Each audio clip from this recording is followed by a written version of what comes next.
Right, ladies and gentlemen. So, by way of introduction, there's a couple of videos. He did appear quite heavily in the second clip there. His name's Don Staniford. I'm going to get him on the line. Hopefully, he answers.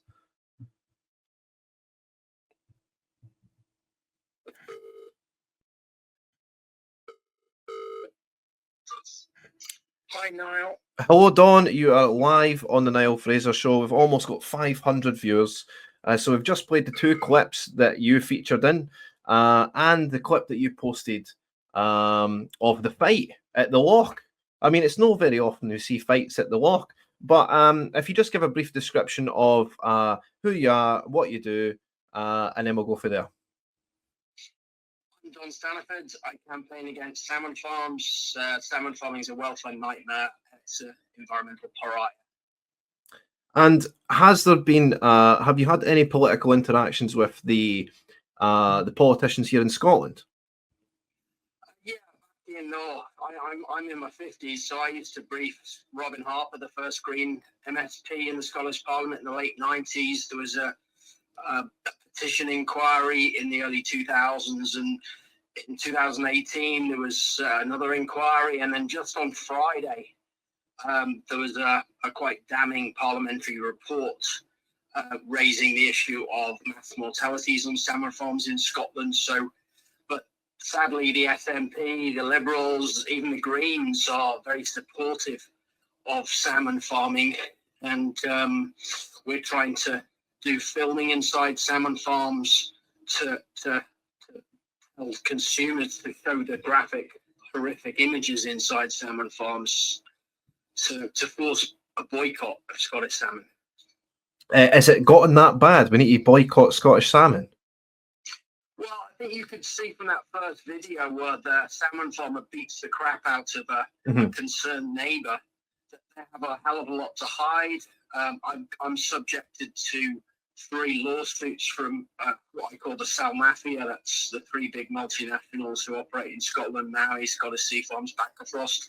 They're trying to get injunctions to stop me filming inside farms. But I think it's a case of the camera never lies, unlike salmon farmers. I think you can see and judge with your own eyes how bad it is.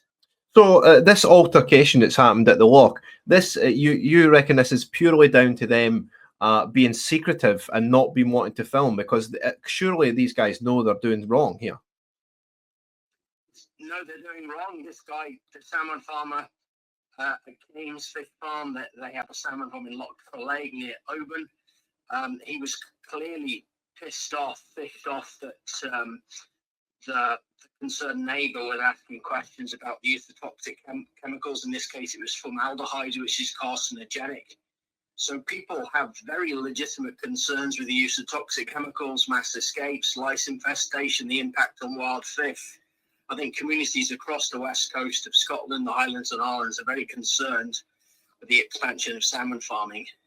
And, you know, there was a wee bit at the end of the clip there, the end of the second clip from Netflix, that, you know, it's having a big effect on wild salmon as well. Because surely, I mean, these nets that they're using can't contain all the diseases, surely.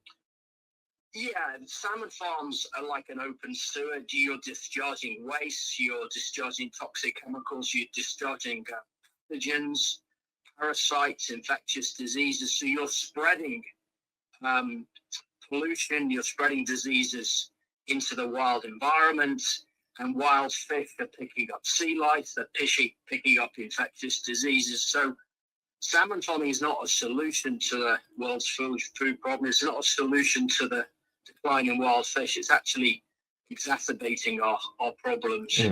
I mean, I like what you said in the second clip about the wild salmon is the king of fish. I mean, we all grew up with Attenborough, where we follow these fish that travel thousands of miles, right? And do swim up waterfalls, and they are majestic. So when we go to the supermarket and we envisage, this fish that we're buying to be one of those, that's generally not the case. Am I right?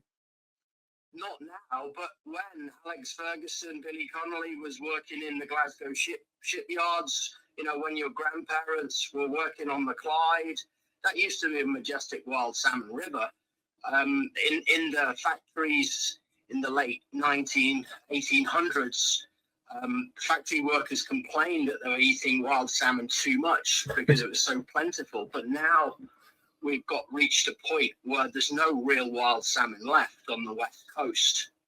Wild salmon have been pushed to extinction by salmon farms. So when you go to a supermarket and you see Scottish salmon, it's not Salmo salar, the wild, majestic king of fish. It's Salmo domesticus. We've turned the leper into a leper. And do we know of any crossovers between any diseases, any sort of illnesses that we can pick up from eating these infected fish that end up on supermarket shelves? Well, I wouldn't touch Scottish salmon, Scottish farm salmon with a barge pole. There's pathogens, there's listeria, there's a food alert before Christmas from the Food Standards Agency avoiding pregnant women and elderly people because of the risk of listeria contamination. There's all sorts of bacteria. If you look at the disease reports published by the Scottish Government, there's pisty chlamydia, there's pancreas disease, there's heart disease. These fish are sick, and we shouldn't be buying them. They shouldn't be labeled in the supermarket as healthy or responsible. So you can do your bit in the supermarket. Tell your friends and family not to buy Scottish salmon. I suppose we'll want to move away from the problems, but more towards the solutions. I mean, as you mentioned, I'm guessing it's a phrase you've coined, the salmon mafia, and this non-responsiveness from the likes of the Greens. So we would expect our politicians, our so-called environmentalist Greens, to be all over this. Why? Is it because they're entrenched with the Sal Mafia? Is it because there's so much money involved in this that it just needs to continue on? I mean, I'm from a wee place in Fife called Cowden Beef, and just around 10 minutes away in Rosyth is this Mowi, MOWI. It's a big fish warehouse. I'm sure that a lot of these salmon end up. So is there just too much money involved in this for it to correct itself? Yeah, I think if you follow the salmon, you get to these multinationals like Mowi, like Scottish Sea Farms, and the ferrets, Rob Edwards, Billy Briggs, they did a story probably about 5 or 6 years ago where they showed that 99% of what is Scottish or so-called Scottish salmon is actually controlled and owned by foreign corporations, only 6 of them. So when you see Scottish salmon, it's a misnomer, it's an oxymoron.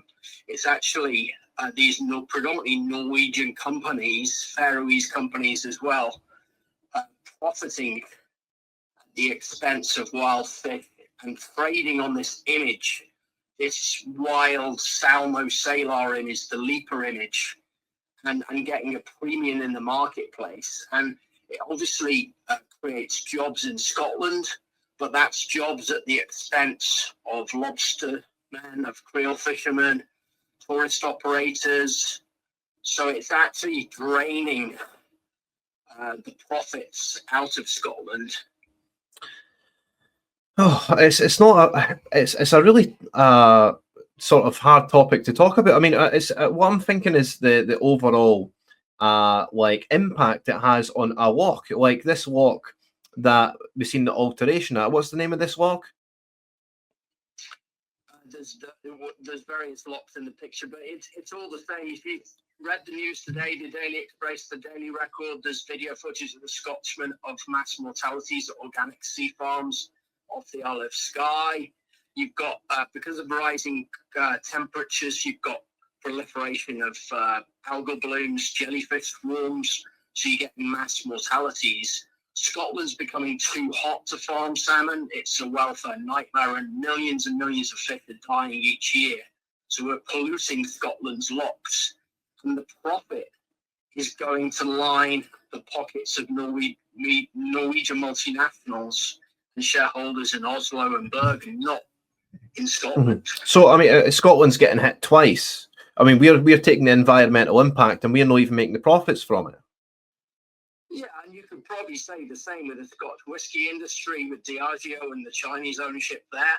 But certainly with wild Atlantic salmon, Scotland sold off the family silver. It's sold off its soul. It's sold off the king of fish. And as I said, back in the olden days, this was an iconic species.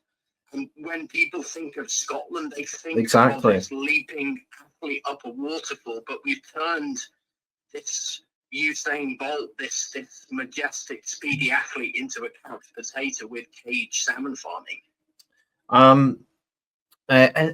I suppose before we sort of wrap it up, is there any areas in Scotland that's still true? That there is still a rich history. I mean, there's a huge rich history of fishing in Scotland. But I mean, is there any sort of pure stretches of rivers, lochs, land in Scotland that isn't impacted by this? Well, the East Coast rivers, there's no salmon farms on the East Coast. Those rivers, those wild salmon may still be hit, may still be impacted by the lice and the diseases from the farms, but Scotland banned salmon farming on the East Coast. There was a deal done between river owners. That's where the money talks. But so they are the East Coast rivers, the Tweed, the Spey, the Dee.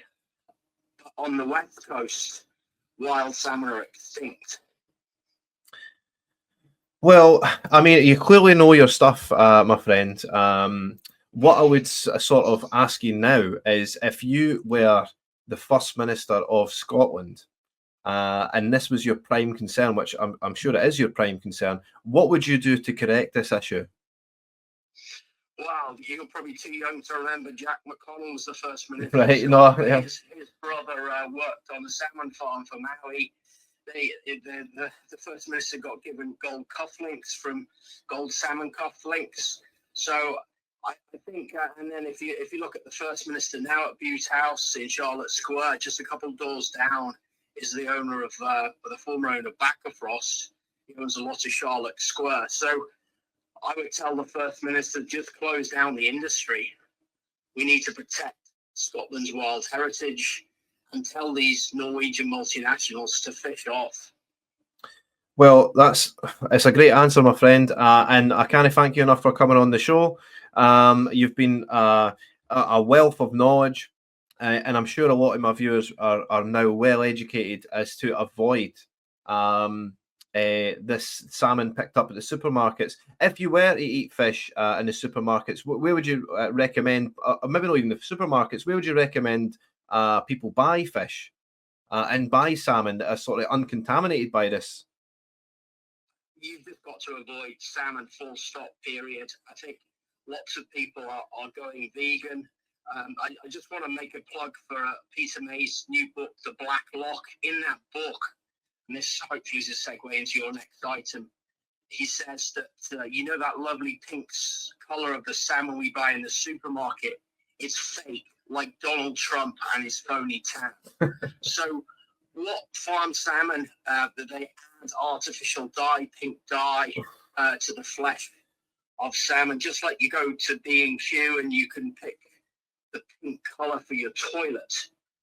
You've got this colour chart that you can pick the colour of the salmon. Wow. So that's another artificial. This is like a page 3 fake tan fish. Well, you've sufficiently disgusted me, Don. Once again, I can't thank you enough for coming on the show, especially late notice, my friend. So keep up all the amazing work that you do, and hopefully this message gets to the Greens, and they can perhaps take action on this. Okay, thank you very much. It's a pleasure, Don. Have a nice day. Bye-bye. So that was Don Staniford.